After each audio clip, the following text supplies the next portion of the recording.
because you have different experiences. This is why we can get stuck. This is why people get stuck at making millions when they want to be a billionaire, right? It's a up leveling process over and over.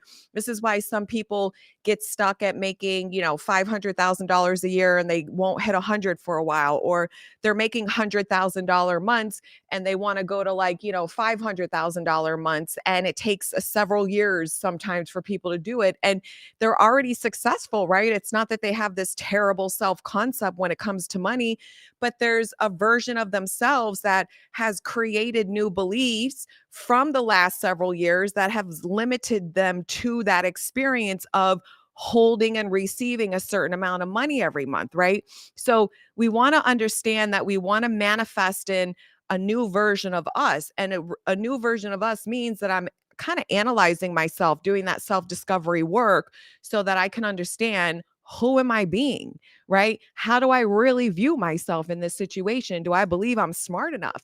Do I believe I'm capable? Do I know for a matter of a fact that I am worthy to receive what I want? Because a lot of people don't. A lot of people have moments where they feel worthy and they're like, yeah, I got this. But then for the most part, they really don't truly believe that, and they shrink and they hold themselves back. So if you understand that how you see you is the foundation, then your primary focus would be to change the story of you. Obviously, we add in things about experiences we want. You can still affirm for that and think of that and script that and visualize and do whatever you want.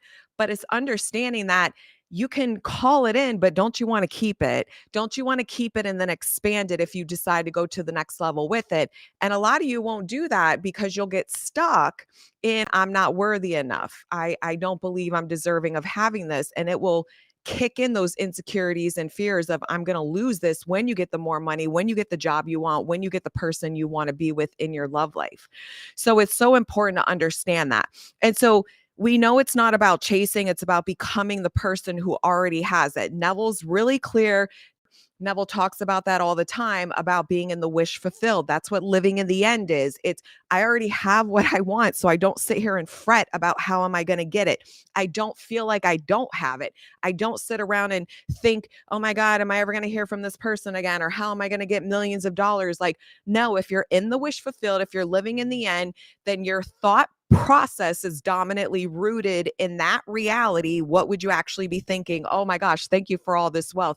I'm so excited about this love life that I have. My relationship is on fire. It just gets better and better, right? Like, I'm so worthy. I'm so enough for this.